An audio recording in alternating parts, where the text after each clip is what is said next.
When it comes to business ethics, one bad apple really can spoil the whole bunch. It only takes a few unethical players to bring down an entire business. Enron is just one in a long list of examples. But, according to David Rodin of Principia, our guest in this episode, ethical reasoning is a skill that can be learned. He explains that and his 3 ethics tests in a moment. Ethics are a key component of the leadership mindsets and behaviors we teach in our framework at the Innovative Leadership Institute, including our next online class with James Madison University. Learn more at bit.ly/JMU-leads. That's bit.ly/JMU-leads.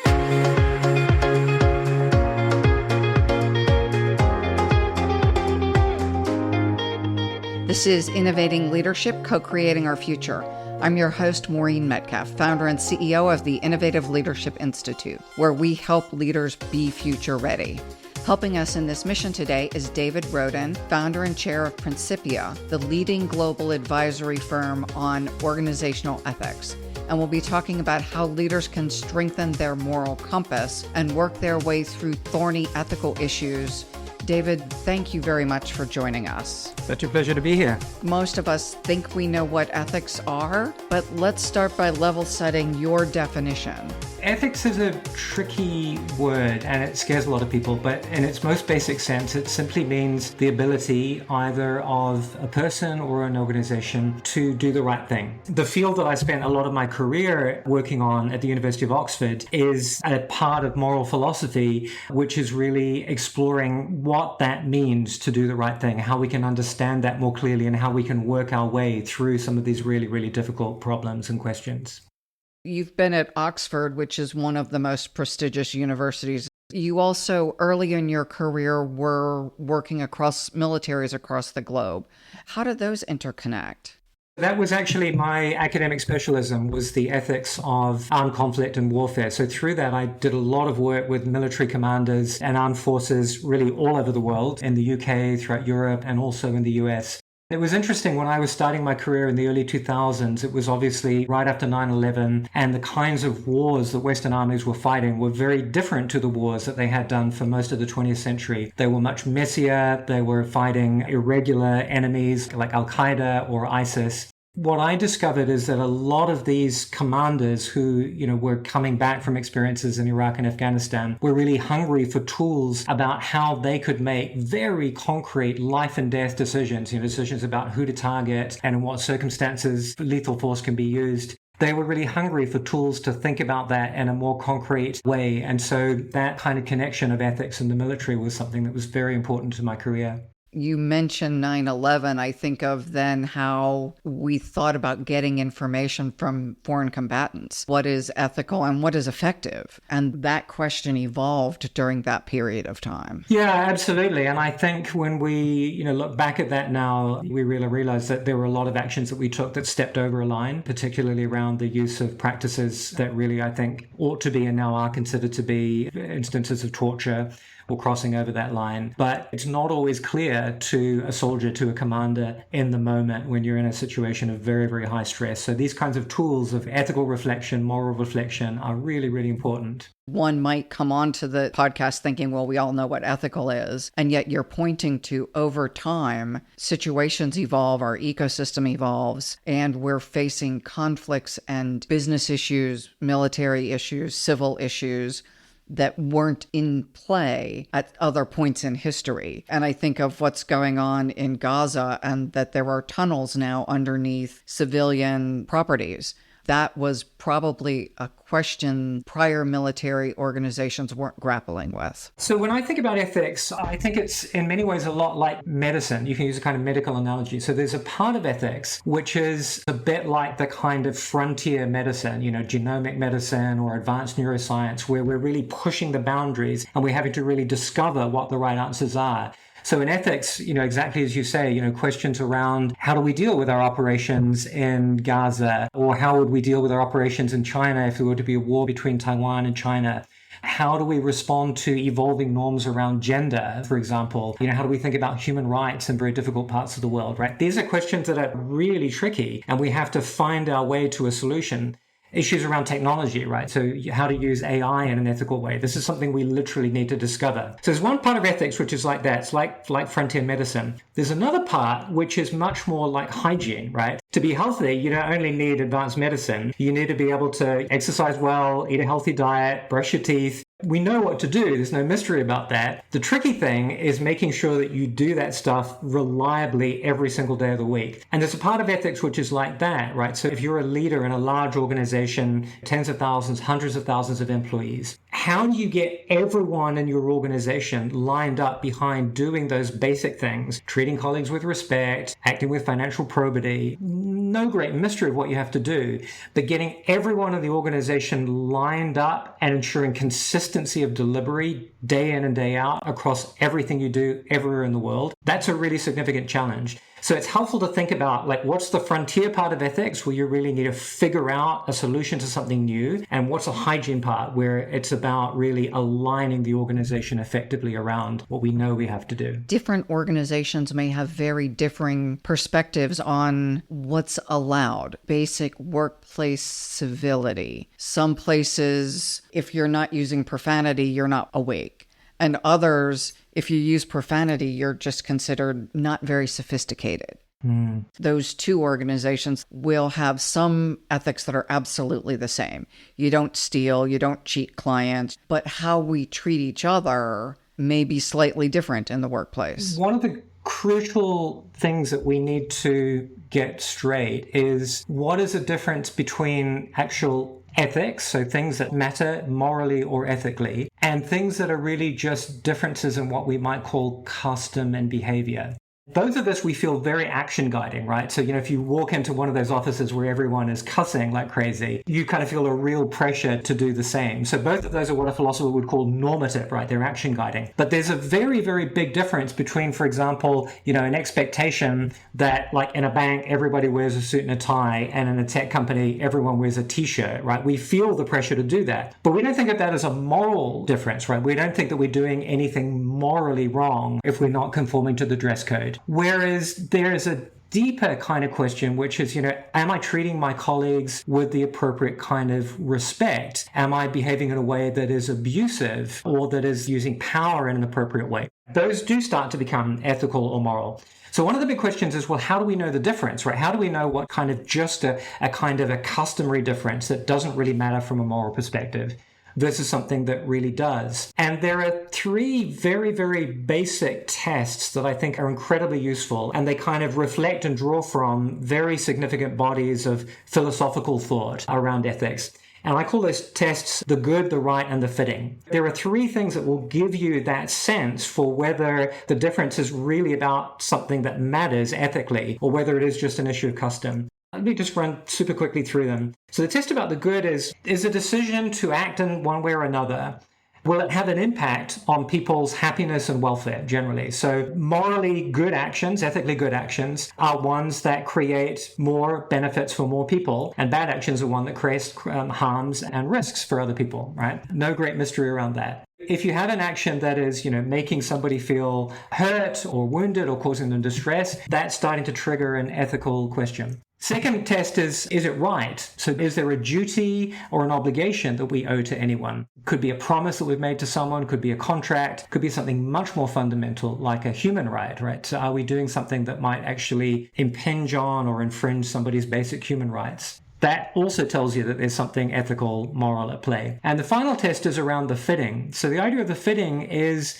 it's kind of looking inwards to ourselves and saying, what kind of leader do I want to be? What kind of character traits or virtues do I want to bring to my leadership? What kind of organization do we want to be? How do we want to operate in the market? Do we want to be a courageous organization? Do we want to be an empathetic organization or a kind organization? And what are the vices that we know that we might be susceptible to that we want to avoid? So wherever any of those three ideas is kind of coming into play, right, where we're doing something that's really impacting someone's welfare, how they're doing, where it is impacting duties that we owe to someone, or where it has to do with these kind of deeper understandings of who we are, right, our kind of sense of our virtues, who we want to be as a leader or as an organization. Anytime that we're touching something like that, that tells you that there's really something importantly ethical at play there. This is where DE&I comes into play. in some organizations, and this has gotten a lot of play in the US with outlawing or discouraging DEI policies versus saying it is ethically right that we include people across the spectrum and this is how we define them. It seems like organizations at their core need to define those principles and what they stand for. That's absolutely right. And I think the DEI conversation has gone a little bit off the rails in a lot of ways, and it's become painted as being a very lefty, woke, progressive, tribal attitude.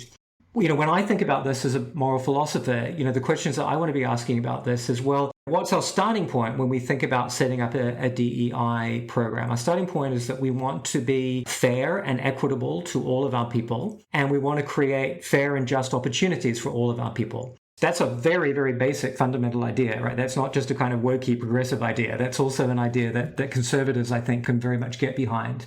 If you take that as your central idea, one of the things that you need to recognize is that there are also tensions and trade-offs within that idea, because when you think about justice or equity, you can think about that at two different levels, right? So you can think about that at the level of the relationship between a minority group and a majority group. And you can say, well, it's unfair that minorities have been excluded from certain kinds of, privileged positions for a long period of time. They're underrepresented. That's clearly unfair. But there's another way of thinking about fairness, which is an interpersonal, individual one, right? You might say, well, if you have two candidates and one of them, looks like they're more qualified than another and they don't get that position, then you might say that's unfair at an individual level. So now we have a kind of like a tension or a trade-off between those two different accounts of fairness. What ethics kind of helps you do is work your way through that and say, well, why might it be right to privilege one understanding of fairness, that maybe that kind of group equity over individual fairness in some circumstances? But what might be left over? One of the ideas that we use a lot and bring from moral philosophy is an idea of a moral remainder. Many kinds of moral dilemmas that we face, you have to resolve one way or another, and there's often no perfect solution. So what you end up with is something left over, a kind of moral remainder. If you have a DEI policy that privileges group equity for certain kinds of positions, then maybe there is something that's left over around individuals who are excluded that needs to be recognized. And ethics brings you a way of navigating and resolving those kinds of tensions without getting sucked into this highly partisan emotional debate that we often find ourselves in. Can you give an example of just a specific case? What does that look like? What's the remainder if I'm competing with a white man and I get the job because I'm female and we need to be more inclusive of women, and I'm competing against you, and I am privileged because people who look like you have been privileged in the past? Yeah. How do we make it right for you because we gave me extra points in the calculation of... Yeah. Addressing the moral remainder can mean a lot of different things in different circumstances. So in some circumstances, what you need to do is give some kind of a compensation or make somebody closer to the position that they would have otherwise been in. I don't think that's the right solution in cases like this. In cases like this, it can often just be a matter of being, really open and honest about the situation and actually saying, look, if it was just a complete head-to-head on your CV and your experience, you would have had the job. But there are really important commitments and reasons that we have for going a different way. And we want to have an honest conversation about what those reasons are. It's maybe also about creating an idea of what the destination is and how we end up with a community in which we can all actually prosper better off together than we otherwise would have been able to do. I understand in the big picture, if I'm the one who doesn't get the job, I'm still going to be angry. Yeah. And, that may well be very, very understandable. One of the advantages of really positioning this not as kind of just the next three-letter acronym that rolled on that we all have to get behind, but actually, taking the time to go through and explain, even if at an individual level that might feel unfair, your individual achievement sits within this broader social context, which might mean that the way that you got to have a better CV was that you experienced privilege earlier in your career. It's a way of taking it out of that very personal, emotional context and situating it in a broader context of what kind of justice and equity can actually mean. I may still disagree. I may still feel really hurt, but at least, I've been taken through that, and there's that broader element. And that sense of respect that's been given to me, right? That doesn't kind of pull the wool over my eye and say, look, it was based on this completely impersonal decisions. I get to understand really what was behind it. When we're looking at more or less qualified candidates among everyone who meets the criteria. So you're not selecting an unqualified candidate over a qualified candidate. You're looking at people who are relatively close and giving an extra point to our diverse candidate. Yeah, I think that's a really, really important point. Again, I think one of the advantages of thinking about this way is you can also think about the limits of that policy, right? So it doesn't mean necessarily getting to perfect numerical equality between all groups and all, right? So it's a directional question. In each situation, it's considered based on our principles and the specific candidates at hand. Absolutely. What does real implementation look like? Because you and I competing may be different than two other candidates competing. How do you define the principles? How does that overlay with your culture? Are there processes? So one of the really important differences to get your head around is the difference between ethics and compliance. So although the two are very closely connected and ethics is very strongly supportive of compliance objectives, they're not the same, because compliance is about meeting standards that most often are defined in law and they're black and white, whereas ethics is not. Ethics is really about your people being able to and having the skill set to make judgment calls in situations that are often really unclear. They're not black or white. They may be very, very gray. How do you do that? Is it a matter of just having education programs or training programs, either for leadership or for people? And the short answer is no. Training and education is certainly a part of it, but it's really not sufficient to create a real sense of ethics within the organization as a whole. With Principia, we do a lot of work with organizations that are really having to invest in building ethical capacity through the organization, often because they've come through some kind of very significant trauma or crisis around ethics and conduct. Ethics, unlike compliance, is really fundamentally about making judgment calls. So compliance most often is about the black and white that's often defined by law or regulation.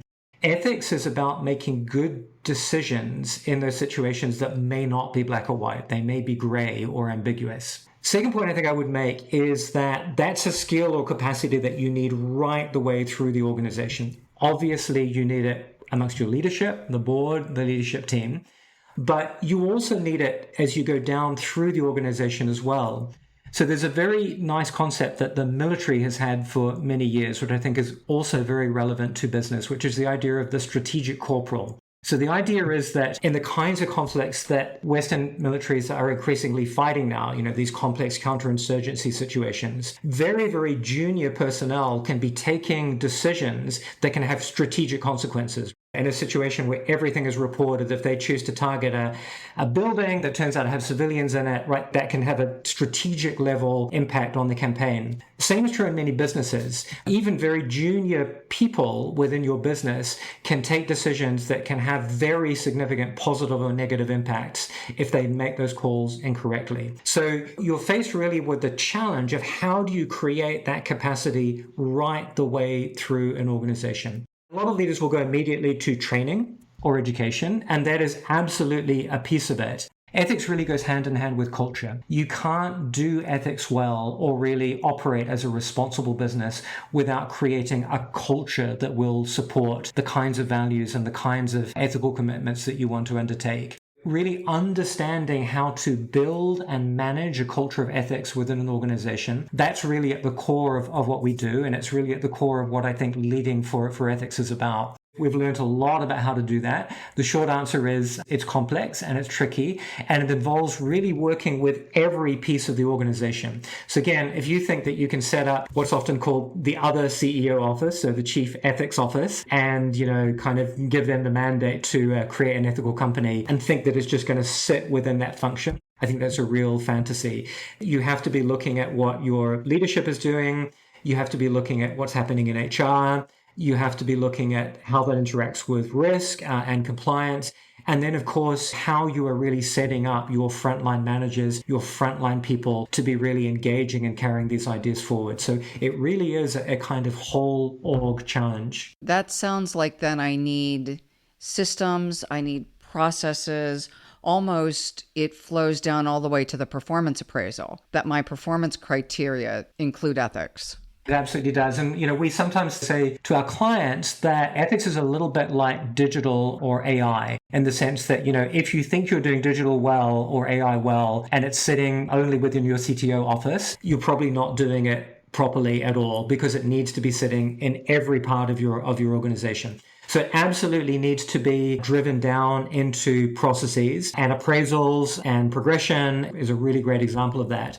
Setting in place appropriate expectations and norms within a code of conduct, and then enforcing those in an appropriate way. You would be amazed at how many businesses have a fantastic code of ethics, but then it turns out that senior people or rainmakers or other people within the organization are essentially untouchable. That obviously corrodes the sense of ethics immediately. You 100% need to be embedding your ambitions around ethics into processes, into policies, into artifacts. But that's really only half the story. To kind of pick up on this computing metaphor, those policies, those processes are a little bit like the hardware of a computer. They're the kind of the hard wiring that you can use to build behavioral expectations or ethics expectations into the organization. But the hardware will only work if it's complemented by the right kind of software, which in an organization is the organization's culture. What do we mean by culture? We mean basically everything that goes on inside your people's head. Their understandings of what the policies say or of what the CEO says when he or she gets up and gives a speech.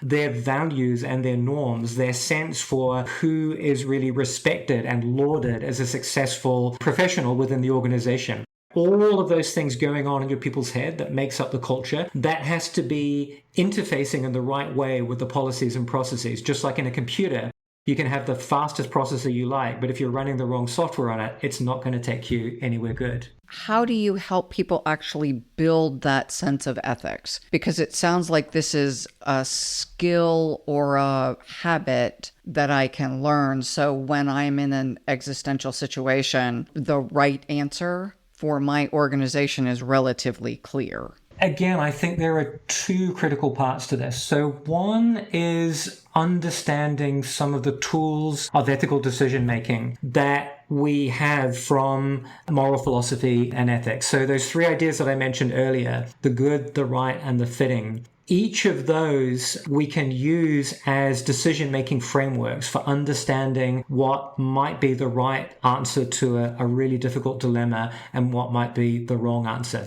So part of it is actually just learning some of those basic concepts, some of those basic tools and frameworks, and learning how to apply them to difficult circumstances. And it really is a skill. You can learn it, you can get better at it. Just like, you can learn cash flow analysis for financial decision making. There is exactly an analogous way. There are like hard skills that you can and need to learn. So that's one part of it. But the other part is, and I think really a big part of what good ethical leadership is about creating an environment where people feel empowered and encouraged to use those tools and to actually make the right decision. So that starts obviously with leadership communication, and much more even than communication, saying the right things is actually visibly doing the right things, right? So setting an example, because that is what creates people's sense that they have not only a permission, but really, the full support of the organization to take good decisions, to take right decisions, even if in the short term, it might not be the best for the organization in strict financial terms. Doing the right thing often or sometimes is not. In the short term, there can be cost to doing the right thing. Over the long term, of course, doing the right thing is what creates trust with your customers, with your stakeholders, with your employees, with your regulators. It's what enables you to thrive and succeed over the longer term. But in the shorter term, as an employee, I need to know that my leaders have got my back. And if I take a decision that maybe means that I haven't made quite as much money as I could have done by taking a really irresponsible decision, that I'll be supported and really encouraged to do that. As I think of my range of clients, the thing everyone I work with has in common is they consistently do the right thing. And by the right thing, I mean consistently do what's best for their clients, no matter how it impacts profitability. Doing what's best for the client rather than what's necessarily going to be most profitable for you is clearly a really important ethical principle, but it's not sufficient, right? So think about, for example, situations which many professional services firms face. We do a lot of work with professional services. So if you have a client who comes, and you're a lawyer or an accountant, and they want to, engage in some very, very aggressive or shady accounting practices, which is going to be financially beneficial for them, then as the accountant, you've got to think, is it enough just to say, well, I'm acting in the best interests of my client, or do I really have a broader set of responsibilities that I need to think about? I think it's a great example where you're absolutely right. Putting clients ahead of your own need is a really important ethical principle. But there might be situations where actually you need to step back and say, gosh, I'm not going to do what is best for my client because I think that might not be the right thing in a broader context. Years ago, I came out of Andersen Consulting, Accenture, and the Arthur Andersen side of the business is no longer in business because of accounting with Enron. Absolutely right. Great example. I assume many of those accountants were highly ethical people who did what their client asked. Now, things obviously went off the rails, so my assumption could be wrong. It's a great example, I think, for two reasons. One is it's an incredibly vivid example of how getting ethics wrong can literally be terminal, even for a great world-leading global firm like Arthur Andersen was. And I think the second thing that's right about what you've said is that many, if not most of the people, partners within that firm were incredibly ethical people who wanted to do the right thing. And it doesn't take many people to actually bring about an incredibly serious existential risk. The right way to think about ethics within an organization is it's not about an average. You could look across your whole organization and say, as an average, we're doing incredibly well. We're really ethical. We've got people who are committed to this and who have the right skills. But if you have, one team or one small group of people who are not bought into that, that can be enough to sink an entire organization. So it's really what's often called a weak link problem, right? Like a chain. The only thing that matters in a way is like how strong is your weakest link. That was a wonderful example of tens of thousands of employees, and one project was the weak link. Absolutely right. Yeah, who paid the price? Do you want to talk about the World Economic Forum that has informed part of what you're doing? Yeah, so the World Economic Forum is a group that I've been involved with for many years as part of their Young Global Leaders program. They're an incredible organization that does fantastic work supporting global businesses and organizations across many different areas. But as many listeners may know, they've had some issues of their own recently with some accusations coming out around the way that some of their employees have been treated internally. Again, I think it's a really interesting example of how even organizations that are incredibly committed to improving the state of the world, which is the WEF's slogan, can sometimes have blind spots and sometimes not see things that are right in front of their face. I think it's a really great example of that. But look, I think it's been a terrific conversation. If I want your listeners to come away with anything, I think it's really a sense that ethics is incredibly important to the long-term success of any organization. It involves, in one sense, a set of hard analytical skills that can be taught, that can be improved, and can be learned. It's not to say that those tools and frameworks will give you an infallible pathway to getting to the right answer. But what they do allow you to do is to frame these really difficult, controversial, contested issues, the kinds of issues that can really tear organizations apart or create deep schisms between parts of the organization and different parts of the world or from different genders. It creates a framework that allows you to position those really difficult conversations in a way that has structure, that has logic, that has transparency, that you can explain internally to your own people, externally to your stakeholders, and will enable you to get to a better decision point than if you just follow your gut or take it in a kind of more intuitionistic way. The final thing I think I would say is really, this point around the connection between ethics and culture is incredibly important. Organizations that have good ethics are organizations that invest in building an ethical culture, and they really look at ethics as something that touches every single part of the way that they operate, the way that they run their business, and they maintain it and they feed it as part of the hygiene of running the organization. So I think, to me, those are the three really crucial points. I really appreciate the point that it is from the top person to the weakest link in the organization, especially the hygiene of it. This isn't something we do once a year during an audit. It's what I do every morning when I get dressed to go to work. It's my mindset, it's my behavior that we treat people with ethics, however we define that. And it is observable consistently. That's absolutely right. And I think linked to that, which is incredibly important, is ethics is social, right? We do it together. We do it with our colleagues, with our friends around the water cooler. Part of what it takes to build a really strong ethical culture is to really foster those opportunities to do that, to have those conversations, to talk together, and to learn how to make good ethical decisions in a shared way. David, thank you so much for sharing your research, your insights, and your wisdom after decades of experience in this space. I think we're at a point in time in history where ethics is becoming more complex and the frameworks are becoming more crucial. Absolute pleasure to be here. Thank you. For our listeners, one last question. How would they reach you if they want to learn more? You can find us at our website, principiaadvisory.com, and I'm always happy to receive an email and have a conversation. Thank you, and we'll have your information also in the show notes. Thanks so much.